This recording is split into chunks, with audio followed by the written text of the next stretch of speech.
Hi friends, 38వ short ఇది మ్యాథ్స్లో theory part Euclid elements గురించి. ఎలిమెంట్స్ అనేది యూక్లిడ్ యొక్క ప్రముఖ రచన జామితి గురించి. ఇందులో స్వీకృతాలు 5. ఒకటవది ఏదైనా ఒక బిందువు నుండి వేరొక బిందువుకి సరళ రేఖ గీయవచ్చు అనేది ఒకటవ స్వీకృతం. రెండవ స్వీకృతం ఖండిత రేఖను నిరవధికంగా పొడిగించవచ్చు, ఇది రెండవ స్వీకృతం. అలాగే మూడవ స్వీకృతం ఏంటి అంటే ఇచ్చిన వ్యాసార్థము కేంద్రంతో వృత్తం గీయవచ్చు.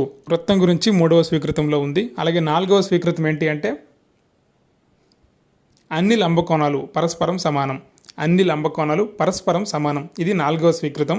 అలాగే చిట్ట చివరి 5వ స్వీకృతం ఏంటి అంటే రెండు దత్త సరళరేఖలను ఖండించు సరళరేఖ దానికి ఒకే వైపున ఉన్న అంతర్కోణాల మొత్తము రెండు లంబకోణాల కన్నా తక్కువగా ఉండినట్లు చేస్తే అప్పుడు దత్త సరళరేఖ నిరంతరంగా పొడిగిస్తే అవి రెండు లంబకోణాల కంటే తక్కువైన మొత్తం గల కోణాల వైపుకు కలుసుకుంటాయి. ఇది 5వ స్వీకృతం. Thank you for watching. Please subscribe, like and share our channel. Thank you one and all.